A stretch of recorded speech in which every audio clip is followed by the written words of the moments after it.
His folks played the piano, and his mother played the piano, his dad played the violin. They were very musical, and the two cousins, one ran a music store and played in a band. The other was a brother who came down to Wayzata and directed the church choir to play the organ and had an outstanding band at Wayzata High School. In fact, they dedicated the band auditorium to him. Ida Mae's side was musical. However, I should, and my children have heard this story a million times, tell how I met Glen, my husband.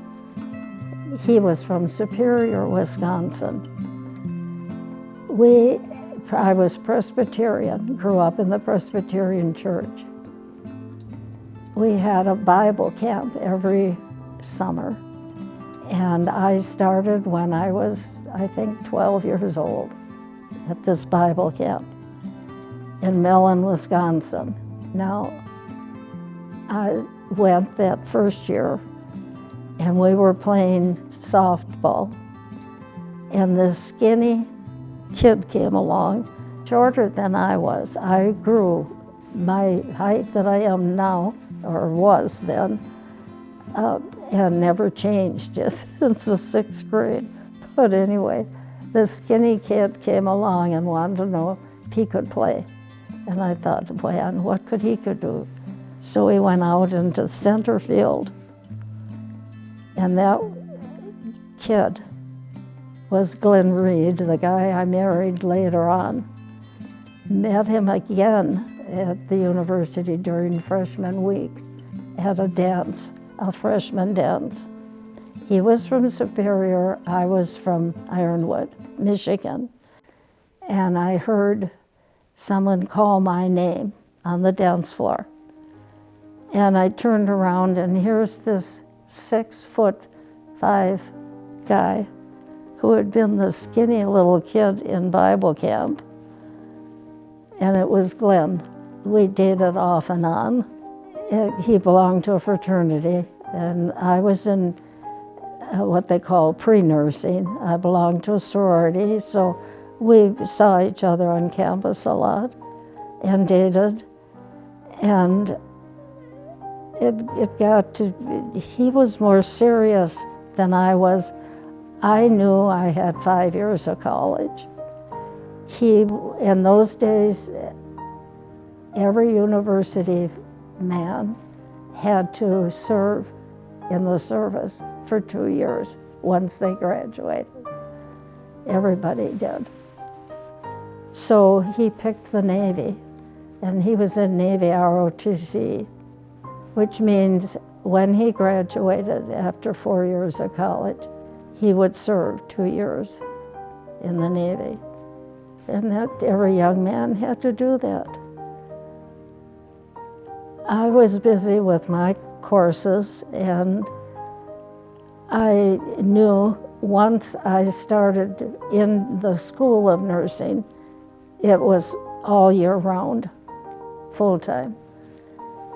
So my sophomore summer, I thought, I'm going to do something fun, my last free summer.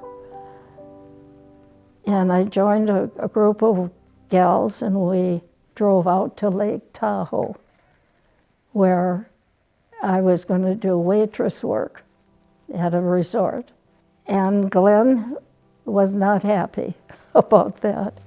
And the next thing I knew, the whole fraternity is out in front of my sorority house singing, and Glen is pinning me.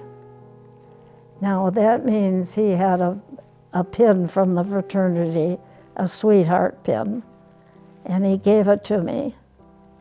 And at that time, what do? You've got a fraternity out in front singing to you. And he gave me the pin, and I knew I was leaving for the summer. And I wasn't ready for that commitment. But I took the pin and I thought, I'll get away and I'll think about my relationship with Glen this summer. What I didn't know is that Glen also wanted to give me a ring and had gone to visit my mother while I was out in California getting her permission, and she told him, Ruth does not like surprises. I don't think this is a good thing to do, Glen.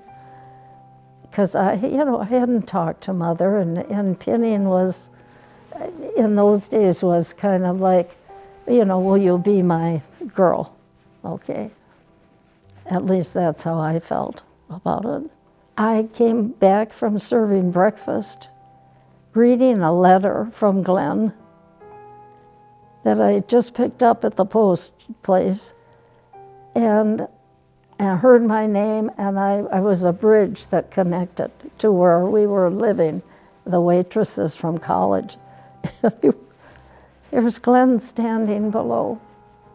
And in the meantime, I had dated out there, and met a lot of nice kids, and I really had a good time. And I knew I wasn't ready for a serious romance or commitment.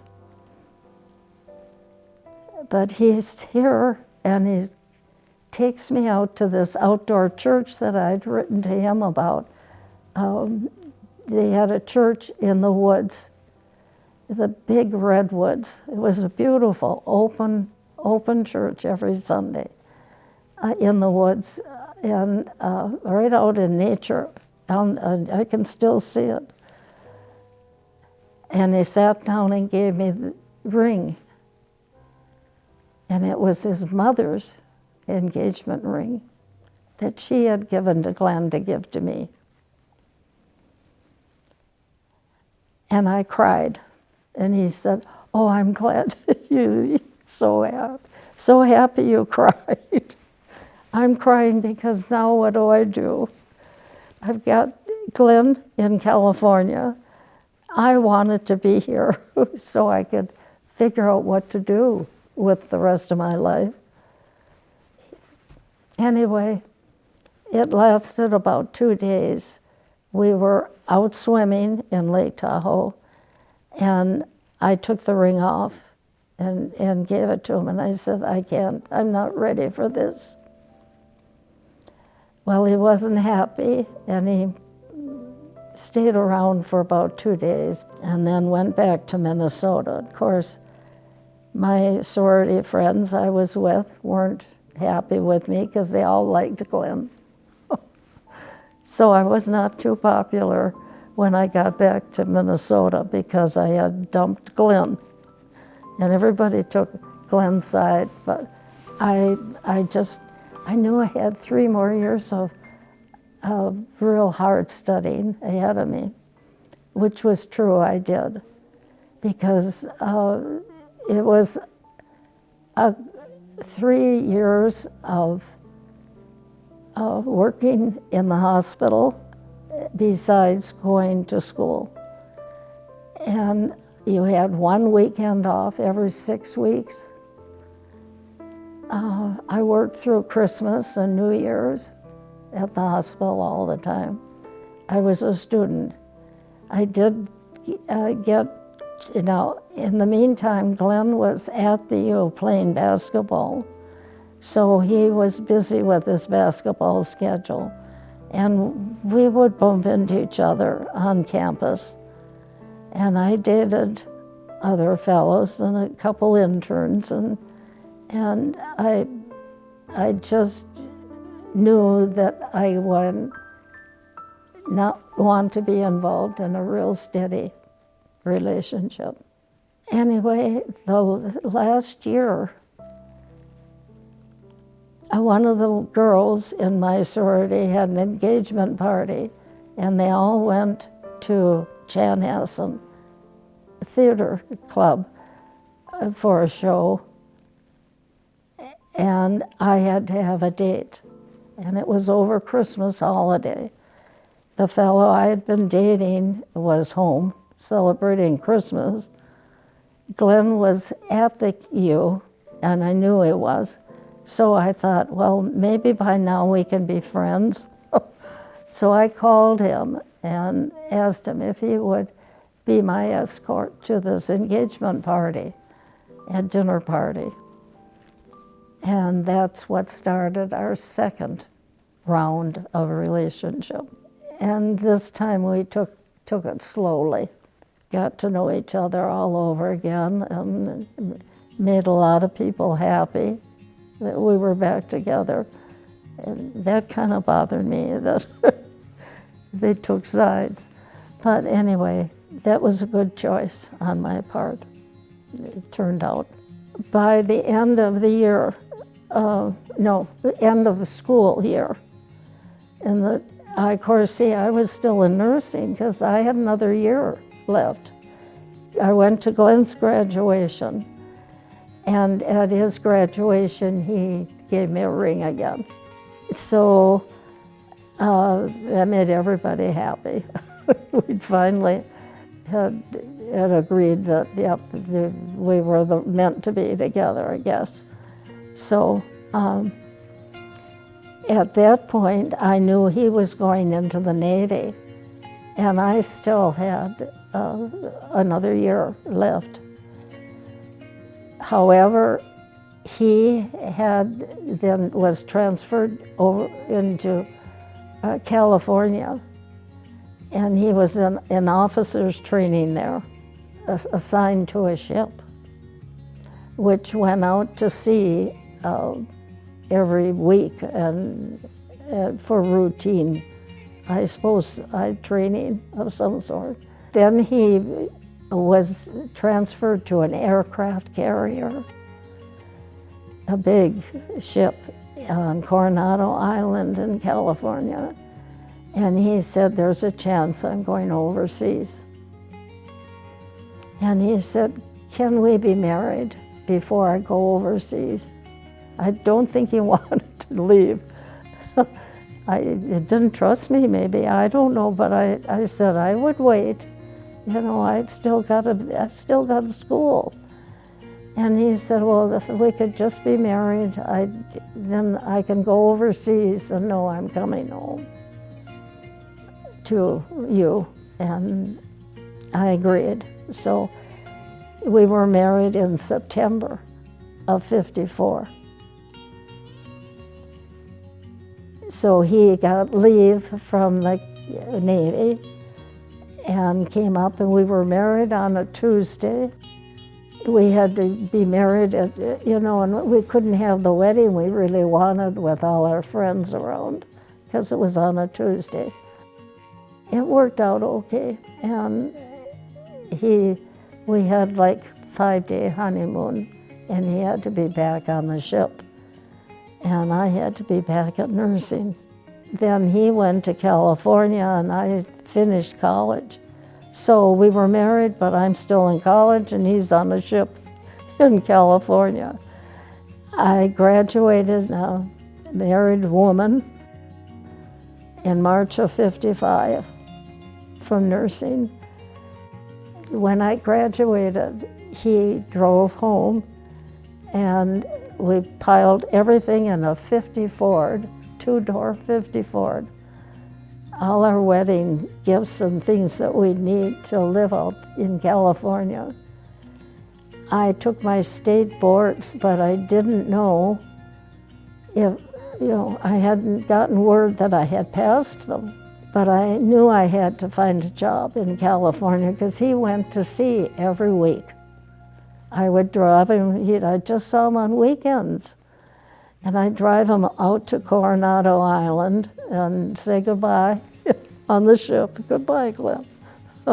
In the meantime, I did some interviewing at the public health, because my 5 years also gave me a degree in public health nursing, which was a nice bonus because they only hired public health nurses out there for their public health program.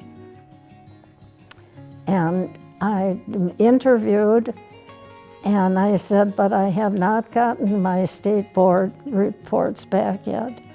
And she said, you're a graduate of University of Minnesota. That's all I need. So they hired me without even knowing if I'd passed the board. So that said something about what they thought of the education I had there. In those days, there weren't many colleges. I think only 2 others that had a 5-year program. That got me into a good job. Was a public health nurse, and then they put me also into the high school as a school nurse. So I was at work and he was at sea, and we saw each other on weekends. And then he came home with the news that the ship was going overseas for 6 months. So by then I had made some friends there, and one of the women whose husband was on the same ship as Glen, and we'd become friends as couples. She said, why don't we just get an apartment and live together while our husbands are gone? And by that time, when Glen was overseas, I wrote to him and said, I think I've got the flu. And it didn't work for a couple days. Well, come to find out, I was pregnant. And in those days, if you got pregnant, you couldn't work. And I wasn't allowed to be the school nurse. Like, they had never seen a pregnant woman before. I don't know, but that was the rule. So I held in my stomach as long as I could. And then I had to quit my job. So I flew home. And in the meantime, my sister, who had been married, was also pregnant. And she was due a month before I was. So she had the baby in March, and I was due in April. And I went to be with her when she had the baby, because of course I'd been nursing, you know. They wanted me there. You know all about taking care of babies. So I was with her, and I got a call saying the ship was coming home 2 weeks early. So I flew back to California and got there in time as the ship came in. Now I'm like this, curved like, and I said, Glen, you're going to have to be curved like a banana to even give me a hug, because I said, I'm really big. I'm expecting the baby any minute. In fact, they weren't going to let me on the airlines because I was so pregnant. They were afraid I'd have the baby on the plane, I guess. And I said, but I've got to. My husband's coming back from overseas. I guess I gave him an old sob story, and it worked. They let me fly out to California. We took over an apartment. Friends of ours that were in the Navy but weren't back yet, and the apartment was empty. They said, just stay there until you can find a place. Anyway, the ship, Glen came home on the ship, and we were finally together. And he's going to be a father in 2 weeks. So it wasn't a natural type of relationship that way. He didn't experience all of the things women go through in pregnancy. And when he saw me, he just sat on the bed and laughed. He said he'd never seen anything so funny. I'm like this. So we rented a place then on the shipyards, or the ship in San Francisco. The ship went up to get a new deck, a Canada deck, so the planes could take off and have more runway at an angle. So we were stationed in San Francisco, and that's where Steve was born, our oldest. And he always said, I got my heart in San Francisco. It cost us $10 a month to live in a Quonset hut on the bay where the ships were.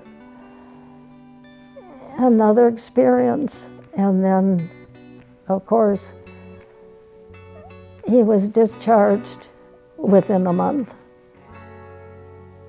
and had to fly home, and with a new baby, a colicky baby at that.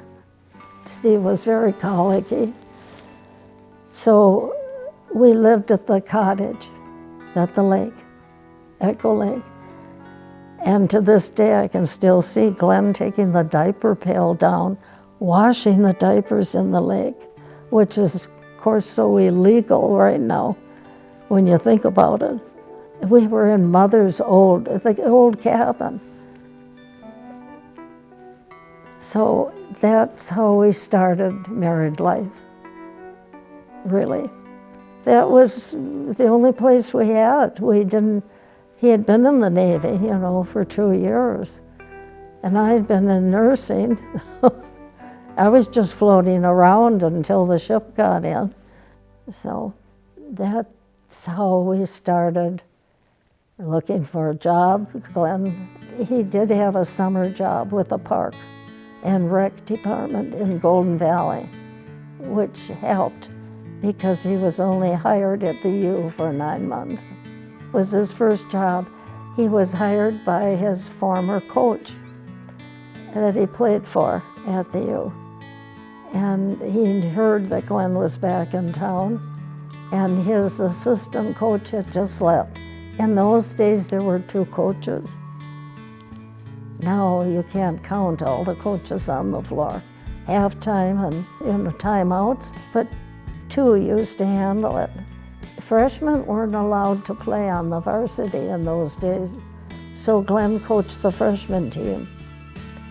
Well, Glen then was traveling again.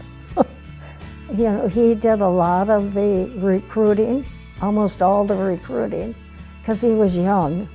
He had played at the U, and he recruited, his claim to fame, he recruited the first 2 black players in Minnesota. In fact, they came to the U. There were 3 of them. The one didn't stay. He wasn't comfortable being up north. They came as freshmen. Glen had recruited them. He went to North Carolina, I think it was, to recruit the first one. And this young man had won a lot of awards for basketball. And he was a nice young man and picked Glen up at the airport. That's a story in itself. And dropped Glen off at the hotel where we were staying.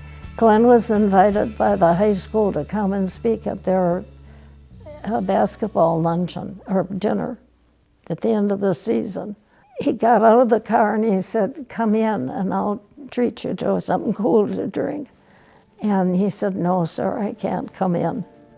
You know, Glen's in the South, and in those days, you just didn't associate with anybody black. So he went to this young man's home to talk to his parents, which is what you do when you recruit them. You recruit the parents first.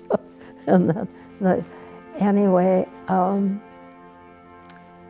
his name was Lewis, and they called him Louie. And he lived in a home that was dirt floor. And Glen said the only thing in the whole home that he could was a picture of Christ on the wall. And he did his usual spiel, you know, about Minnesota and opportunities that he'd have there. He'd be up north, and there'd be more opportunity for him as in the future. And the mother said, "Mr. Reed, are you a Christian?" And Glen said, "Yes." And she said, "Louie, you're going to Minnesota." And then he said, 3 of them came, 3 that recruits. And then, of course, Thanksgiving came, and the kids couldn't go home. They couldn't afford it. So Glen said, "Let's have them for dinner." They went to church with us about 10 o'clock in the morning, And they were with us all day, had Thanksgiving dinner, then dinner again at night. And finally, one of the young men said, "Mrs. Reed, would you mind very much if I used your bathroom?" See, they weren't allowed in white men's bathrooms in those days. And I nearly cried. I thought, these kids have been here all day. I never thought to tell them, whatever we have here is yours, you know. If you want something out of the fridge, go help yourself. That's kind of our rule, you know. If you're in our house, you're part of the family, help yourself. Never thought, because I wasn't exposed to the Southern protocol. And of course, our kids were small, and they fell in love with those boys. And they kept, "Can't you sleep over?" Steve said, "Can't you sleep over and we'll shoot baskets?" So, you know, you can see where they hadn't been taught, you know, black, you don't associate with blacks. The boys just accepted them. So that was an experience, a learning experience for all of us. His recruiting, it was interesting because he was good with young people, and kind of having the freshman team, he made an impression, you know, on their first year of college. How it helped. So he traveled with the team and recruited. And then he also did all the high school tournaments on television as an announcer or color man, and the hockey games too. Because I can remember Doug running behind the TV trying to find him. You know, he was about 3 years old. And here's Glen on TV, you know. And he couldn't find him, but he's looking at him on the TV, and he kept running around behind, trying to find the rest of him. All I saw was his face. So he did that for many years too, while he was still at the U. It was fun because we were close to the team. There are a lot of stories, and the boys then were a big part of them.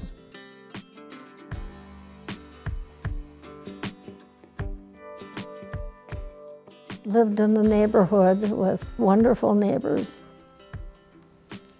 So all in all, I made the right choice. It ended well. I'm still here and saw my grandkids marry and great-grandchildren, and there's can't get better than that.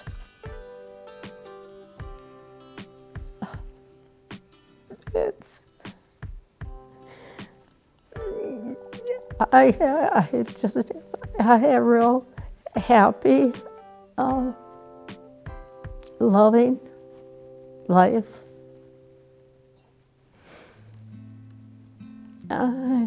A lot of nice friends who are almost all gone now. And I love all my family. Yeah, I don't know why it brings me to tears, but I guess it's just grateful for all my experiences and all the kids and their marriages and the children. It's really special to live this long, and there were hard times when Glen had Parkinson's and died, you know, younger than we wanted him to. But there were so many good times. And that outweighs a lot of hard times.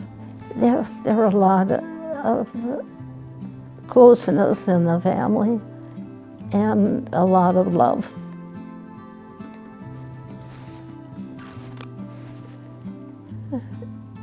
And I'm thankful for that.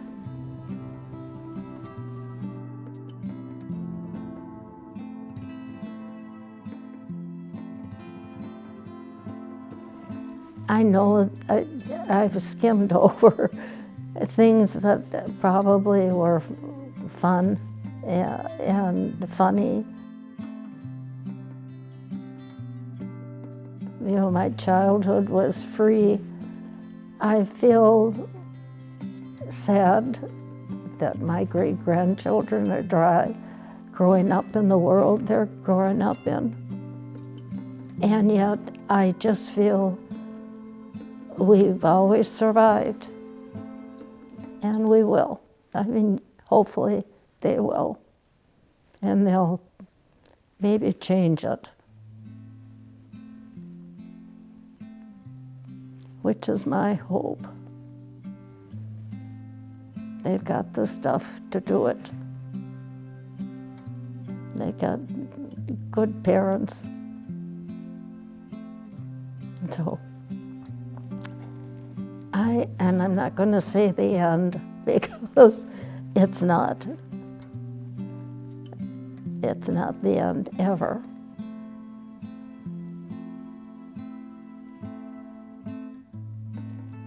Well, I feel a little naked.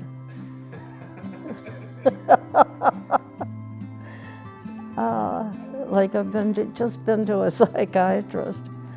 Oh.